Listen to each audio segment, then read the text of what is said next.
for the time being, will rest at ideas are existent. And although the idea of a unicorn exists in a way very, very different from the way that the chair that I'm sitting in exists, we can meaningfully say that they both exist. And as such, we can meaningfully reference words to both the pragmatic, the chair, and to the abstract. And once again, why does this matter? Why does this have any direct relevance on talking about religion? Because, once again, religion is principally concerned with ideas, and is principally concerned with abstract ones.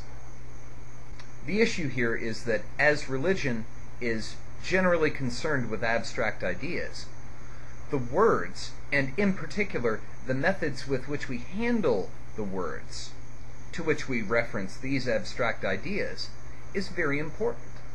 Now, on face value, there's the issue of communication. It's entirely possible that an idea that a person would be quite receptive to will be rejected based on poor phrasing, or, for that matter, phrasing with which they are all too familiar and have associations that we're not necessarily trying to get across. But there's quite a bit more to it than that. You see, the issue I have with rote recitation, the by-the-book evangelism that I was modeling earlier, is that phrases and cliches like that are basically intellectual shortcuts. They're entire blocks of recollection that we can pick up, move, deliver, without ever really examining their contents. And so long as those concepts are treated as irreducible constructs, this block of words shall always go together to refer to this concept. We're not really thinking. We're not really thinking about what we're saying. We're not really thinking about the ideas to which the words that we're using refer. We're just dealing with this as some sort of abstract conceptual shipping company. The bottom line is, an irreducible phrase, a sequence of words that always appear in that sequence, that cannot be broken down, will refer to what we view as an irreducible concept. If we cannot conceive of this concept in any other phrasing, then that indicates that we are incapable of viewing this concept as perhaps a series of smaller concepts, a unique arrangement of relationship, of object, of causality. If we can't break the phrase down, we can't break the idea down. And if we can't break the idea down, we don't really understand it. This puts us in a very difficult position, because we find ourselves talking about something that we don't understand. Now, of course, faith. When we have something where faith is involved, our apprehension is limited. What we can know is limited. That's at least in part what faith is. But if we cannot connect this in any way to something that we do know, and that's really the problem with an irreducible concept, it is treated as entirely separate. If we can't break it down, we cannot connect it to anything. We cannot correlate it to anything. If we cannot recognize distinct aspects of a particular concept, we cannot relate it to anything else. If we cannot relate it to anything else, we cannot communicate it, we cannot integrate it, and that's another real problem. This isn't just an evangelical problem. This is a sanctification problem. This is a problem with how we take theological concepts and incorporate them into our lives. One of the ways that people comprehend things is correlation. We recognize in something that there may be both aspects of it that are familiar and aspects of it that are unfamiliar. And it is by recognizing that a thing which, at first glance, is primarily unfamiliar has to it some elements which are familiar. It is by this process that we are capable of fitting it into the context of our general understanding of our lives, of our decision-making processes. If we cannot do that, if we cannot identify discrete trait within this thing, which I would say we cannot do if we view it as irreducible, unrelatable, then at that point, the idea is purely ornamental. It's a pretty phrase. It has no meaning. It has no meaning. By the nominalist view, it has no meaning. By the essentialist view, it has no meaning. By the definition of the person who doesn't know or care what either nominalism or essentialism is, it has no meaning.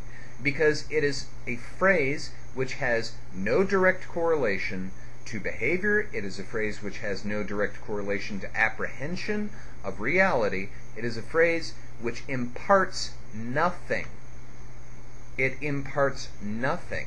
And this is why it is critical that if we are going to engage in any sort of effort to understand ourselves, understand our environment, and understand the God who has a vested interest in each, we must endeavor to seek out those concepts which we view as irreducible, which we view as immutable, which we view, by virtue of those, as unrelatable, as things to which we are passionately attached, yet view as irrelevant. And that's the really frightening aspect of this. A person who cannot, through the process of taking a concept and breaking it down, or taking a concept and identifying differing facets of it, some familiar, some unfamiliar, and thus creating context and integrating context. This is a person for whom this idea is ultimately irrelevant. It is not an idea on which they form thought. It is not an idea on which they base decision. It is an idea that begins and ends with this phrase. Now, why was all of that earlier rambling about essentialism and nominalism relevant? Well, here's why. As Christians, we do not have the luxury of nominalism. We don't have the option. We do not have the option of believing that that which refers to the abstract is meaningless. This is not necessarily to say that we are absolute essentialists, but we cannot believe that a word without an empirical reference is meaningless, because the essence of theism is that there is meaning in that which we generally regard as abstract, and that that meaning is ultimately objective, not some empty, subjective extrapolation, not some Freudian projection, not some pseudo-Jungian archetype that we spray out into the space around us.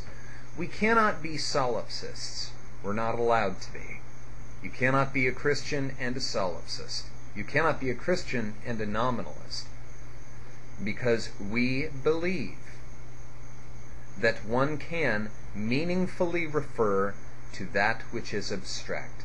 And if we can meaningfully refer to that which is abstract, our references to the abstract have meaning, have impact, have importance.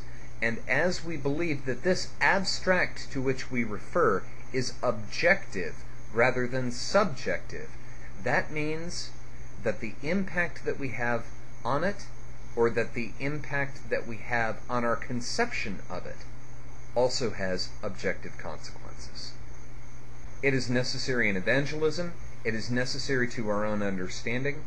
It is necessary to the free and rational operation of our minds that we seek meaningful language.